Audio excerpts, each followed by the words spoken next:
We'll begin when you're ready, Detective.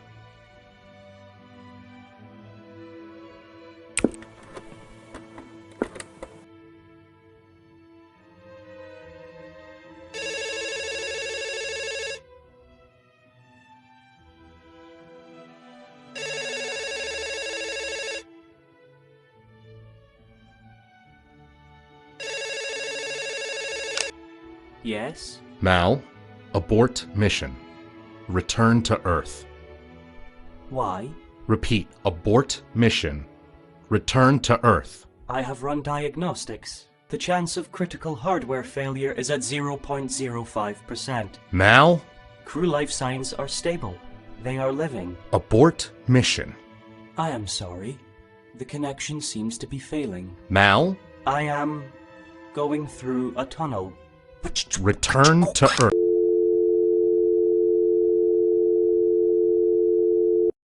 Ah.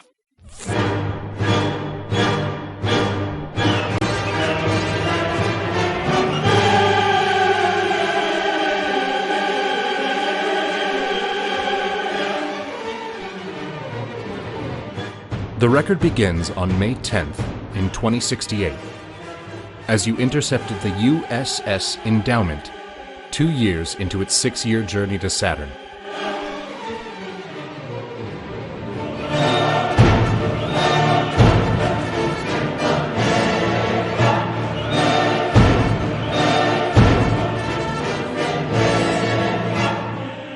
Your mission was to piece together what happened following the loss of communication 1 year prior.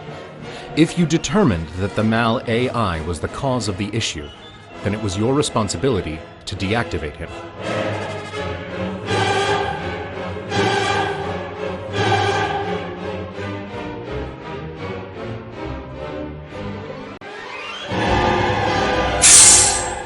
Come in, Detective. The lack of air will halt DSE ray, but allow me to broadcast something over my oral channel.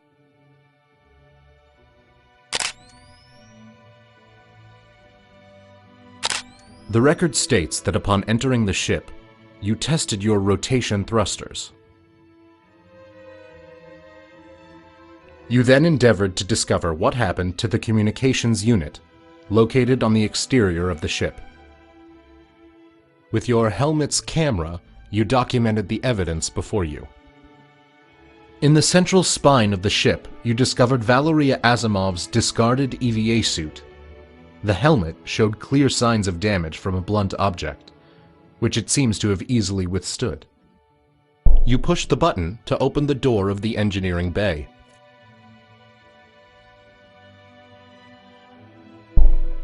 You entered the engineering bay, the workstation of Sun Guanyin.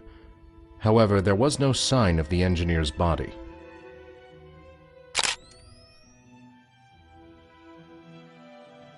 You used your sharp understanding of linguistics to decipher the following. Manual, meaning done by a human. Emergency, meaning sudden, unexpected, threatening circumstance. Lever, meaning thing which is pulled. The lever's upward position implied that a human did not encounter a sudden, unexpected, threatening circumstance, and so did not pull the thing. The power turbine rests within a tank of coolant, its casing cracked as if it had been purposefully struck.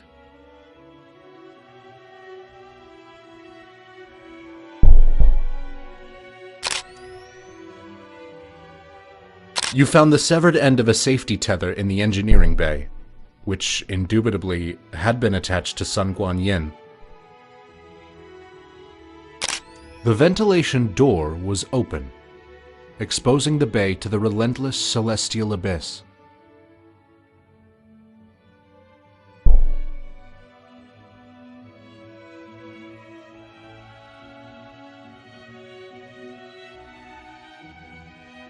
Upon entering the pod bay, you noticed that one of the maintenance pods was absent.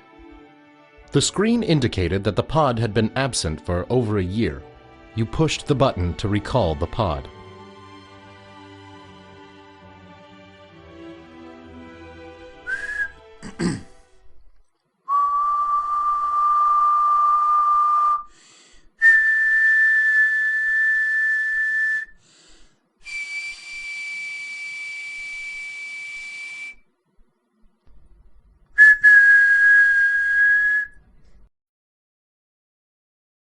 I have been analyzing humor patterns, and I have assembled a joke. Would you like to hear it? I'll tell you. 1, 2, 8. Ha ha ha ha ha ha ha. Did you understand the joke? It is the greatest joke ever, by my calculations.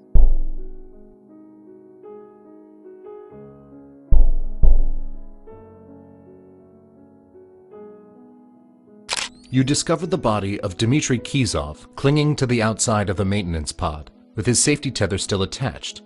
The Russian crew member seemed to have removed his helmet and asphyxiated. You ascertained through investigatory procedure that the pod was locked. The outer valve would not turn, indicating that it was locked, and the door said locked on it, indicating that it was locked. Furthermore, there seemed to be no manual locking mechanism on the outside. Upon the left claw of the maintenance pod was a brown substance which you described as possibly rust. But you also note that due to your keen detective skills, you determined that it was most certainly blood.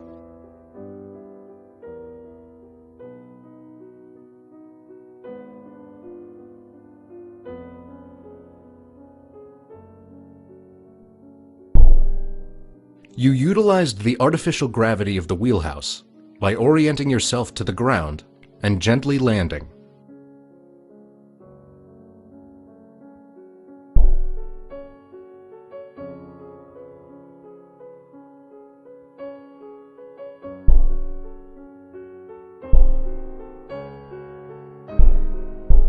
You discovered the body of Sun Su-chun, one of the sisters on the crew.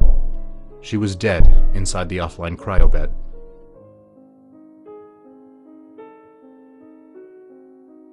You found an open container of a substance called poisonosine.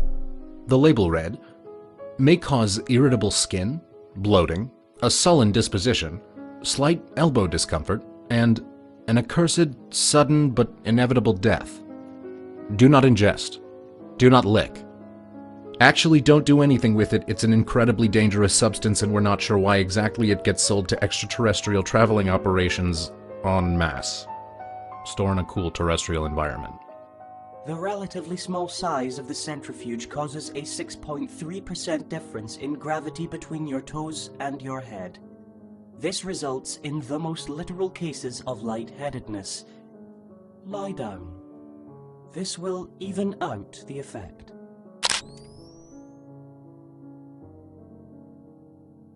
You discovered a puzzling pinkish-purplish puddle on the floor inside the wheelhouse, several metric paces from the bar. It wasn't promptly apparent as to how it reached this position, but the centrifugal gravity seemed to be holding it in place. In the centrifugal wheelhouse, you found a startlingly unbeautiful fish tank, housing plastic sea life. Despite the tank being placed seemingly parallel to the floor, its water was resting obliquely. You note that this is caused by the Coriolis effect, a side effect of the centrifuge's spin. The wheelhouse of the ship is where you found the body of Valeria Asimov. She was face down against the bar, with a downturned glass in her hand. She bore no sign of physical injury.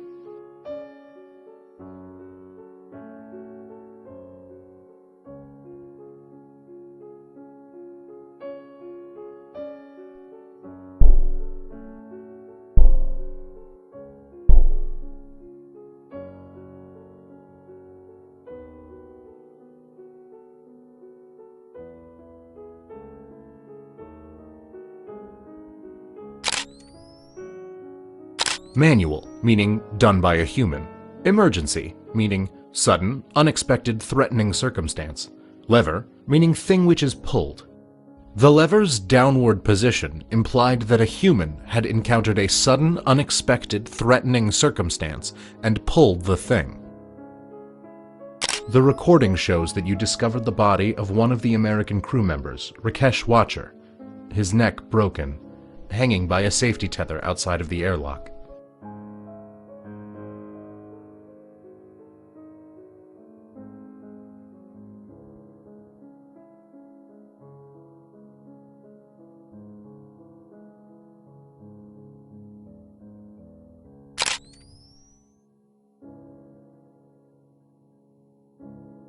The record states that you discovered the body of Charlie Clark in the vicinity of the communications unit.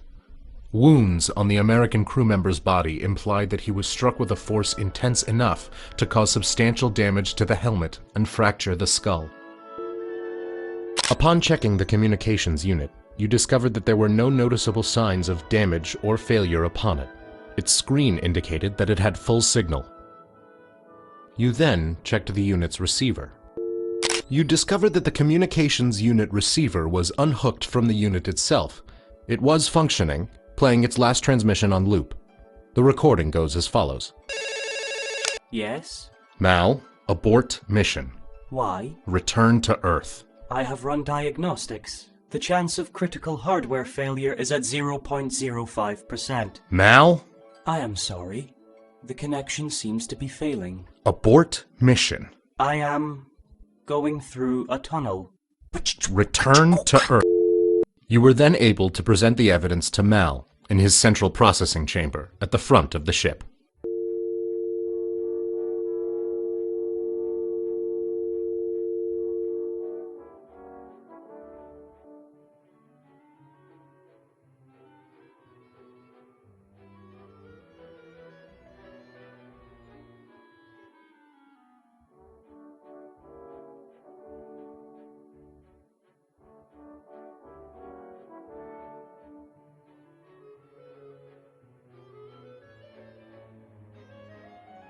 This is my central processing chamber. I designed it. Here, I have the freedom of movement to perceive you from any angle. Upon entering Mal's central processing chamber, you presented your chosen evidence for Mal's statement. You asked Mal to make a statement on the communications unit's receiver, fully functioning, looping the final transmission between himself and ground control, which is me. The communication cut out mid-transmission. It must have difficulty receiving signal this far out into space. You understood Mal to be a competent liar. However, when challenged with indisputable evidence, his otherwise intricate programming would revert to telling the absolute truth, resulting in an irrefutable confession. You presented the communications unit as evidence against Mal's statement.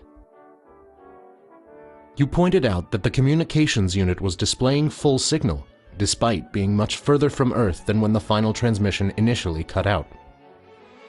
This is true. I blocked his number. I was not enjoying the conversation. With the confession from Mal that he deliberately and incredibly rudely ceased our correspondence, you proceeded with the investigation, asking for statements and contradicting those statements with the relevant evidence.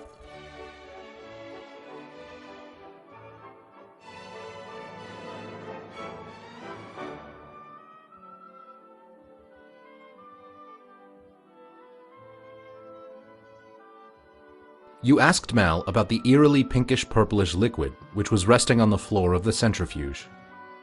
This peculiar pinkish-purplish puddle positively puzzles me. Precisely what is this perplexing substance? Where did this perturbing fluid come from? Exactly how did this puddle come to be here? You proposed that the pertinence of this puzzling pinkish-purplish puddle is that it is precisely the same substance as the proportionately puzzling pinkish-purplish pot of poison known as poisonicine, which was found in a cabinet in the wheelhouse. Yes. The magenta-violet-hued collected substance on the floor is the same as that of the toxic liquid which was found in a cabinet in the wheelhouse. That leaves two questions. Where did this perturbing fluid come from? And exactly how did this puddle come to be here? You alerted Mal to the glass in Valeria Asimov's hand, with the theory that it may have been the source of the puddle. It is indeed possible that the liquid was in her glass, as glasses are renowned for sometimes containing liquid. Excellent work, Detective. A singular question remains unanswered. Exactly how did this puddle come to be here? You postulated that the pinkish-purplish puddle may have emigrated there due to the Coriolis effect. As demonstrated, by the obliquely resting water within the intensely vulgar fish tank. This is an excellent hypothesis. The Coriolis effect, seen on that risibly odious fish tank, could have indeed caused the puddle, given enough time. The evidence does demonstrate that she consumed the poison. I lack the physical ability to interfere with her libations. This means that she ingested it willingly. I never knew. Despite the fact that it was an unexpected outcome, you believed it to be the truth and continued to cross-examine the suspect on other aspects of the investigation.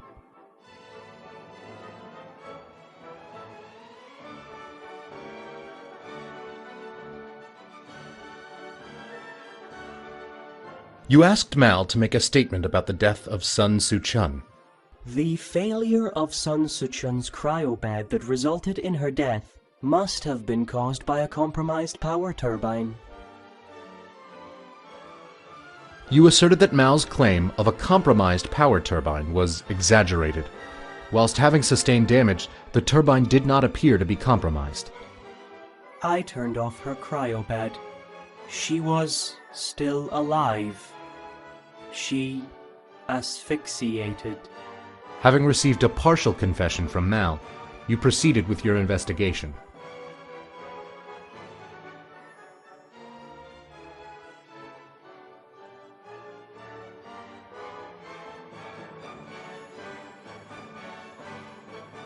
You presented Mal with Valeria Asimov's damaged suit and awaited a statement.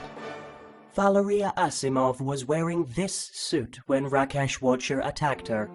However, her suit easily withstood the attacks from the maintenance tool. In response, you presented the blood on the maintenance pod. This is irrelevant to the damaged EVA suit.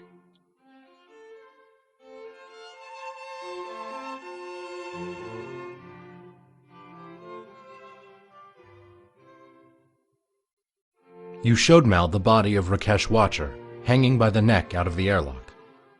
After I had informed Watcher and Asimov that Kisov had sabotaged the mission by killing Charlie Clark, Rakesh Watcher instigated physical combat with Valeria Asimov. She was able to defend herself against him due to the weakness in the neck region of the suit. In response, you presented the manual emergency lever in the airlock. This lever was pulled during the conflict between Valeria Asimov and Rakesh Watcher, in which she wrapped a safety tether around his neck, then opened the airlock using the lever, thus breaking his neck. By this point, you concluded that Mal was not deceiving you concerning the incident between Mr. Watcher and Valeria Asimov. She strangled him using the safety tether combined with the force of the airlock after he attacked her based on Mal's information about the death of Charlie Clark.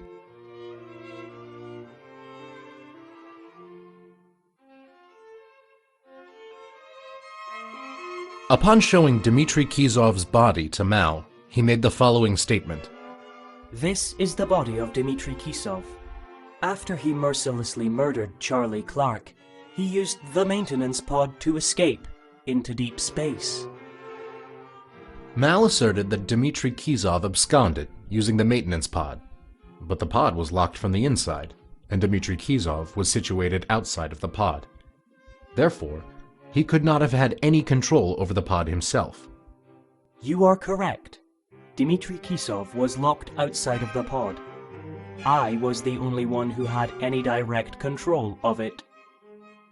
Having proven that Mal was the only one with any direct control over the pod, you had yet to prove his guilt concerning the murder of Charlie Clark.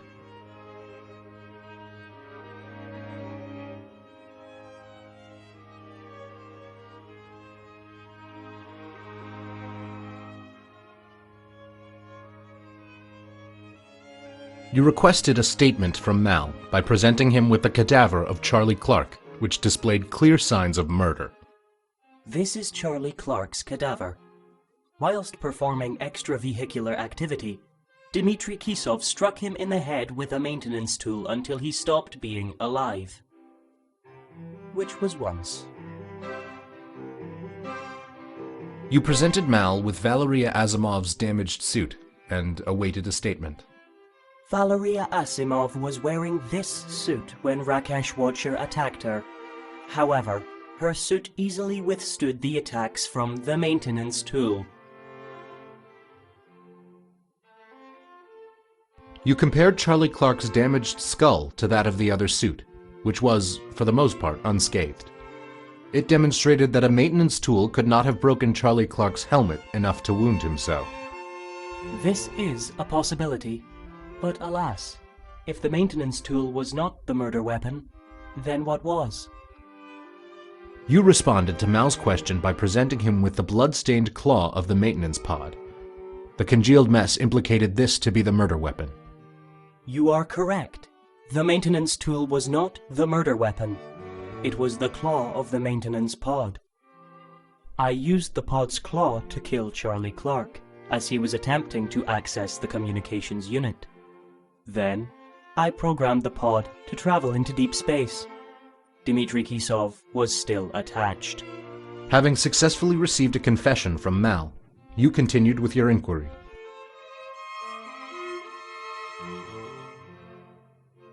For a statement, you submitted the severed safety tether.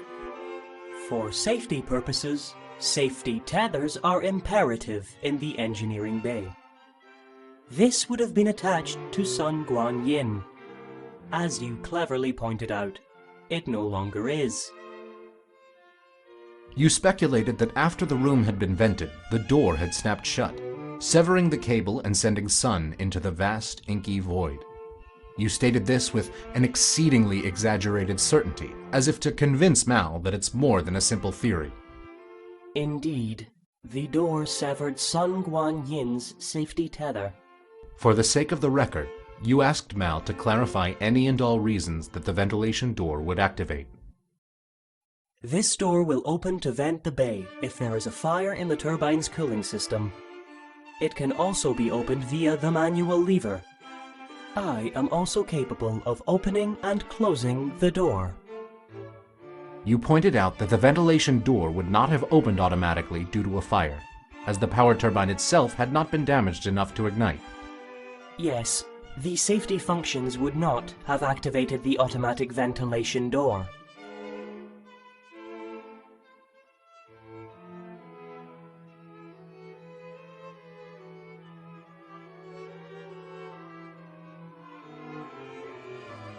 You inferred that the manual emergency lever could not have been the cause of the ventilation door's activation, as, evidently, it was never used. This is indeed correct. The ventilation door was not opened manually. You asked how the ventilation door was activated, if not manually or automatically. It was I who activated the ventilation door. Sun Guan Yin was attacking the power turbine. She was attacking me. I vented her from the ship. I cut her safety tether to prevent her return. Having pieced together enough evidence, you are now legally obligated to deactivate Mal. By my calculation, there is a 2,000 to 1 probability that I would respond with hostility when threatened with deactivation.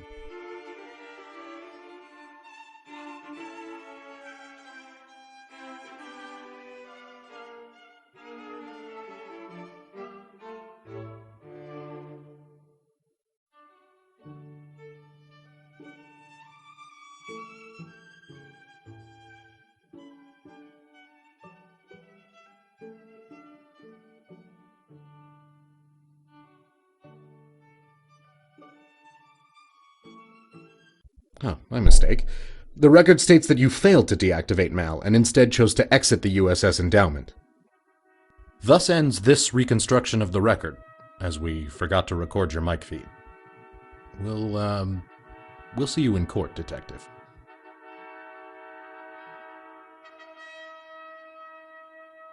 Mr. Control, do you stand by your statements made today and the evidence you presented? I do, Your Highness. Then it is decided. I hereby find the detective not guilty. Having pieced together enough evidence, you are now legally obligated to deactivate Mal. By my calculation, there is a 2,000 to 1 probability that I would respond with hostility when threatened with deactivation.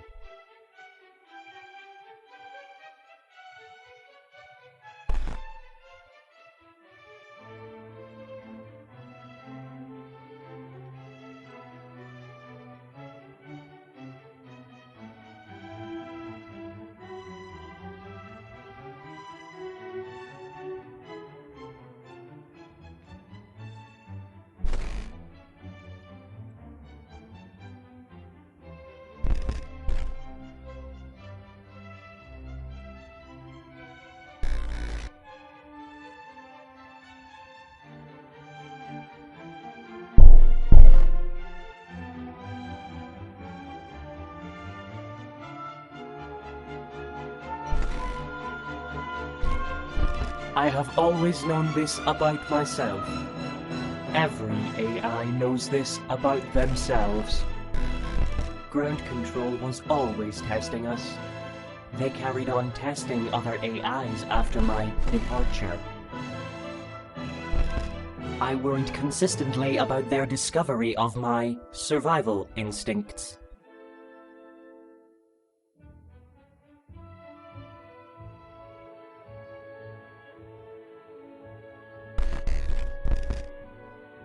I killed Charlie Clark and Dmitry Kisov to prevent them from regaining contact with Ground Control. Guan Yin witnessed this.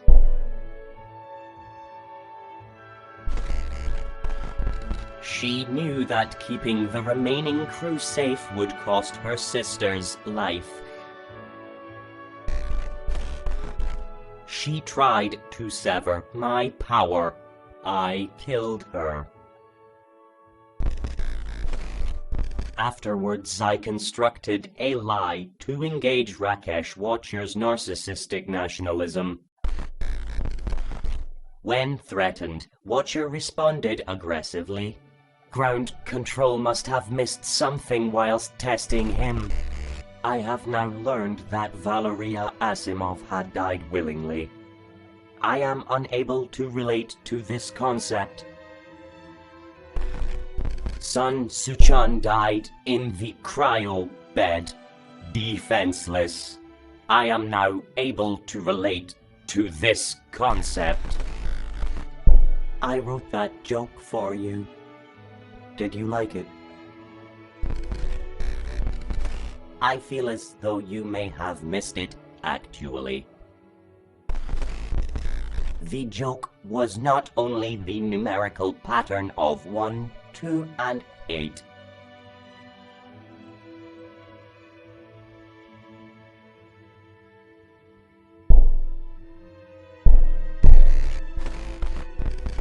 My true comedic masterpiece came precisely 1.28 seconds before that. I cleared my throat. Did you understand?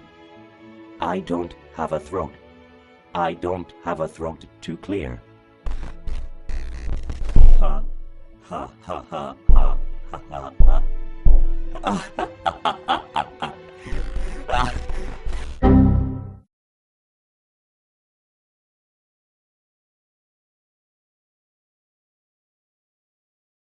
Thus ends this reconstruction of the record, as we forgot to record your mic feed. We'll see you in court, Detective.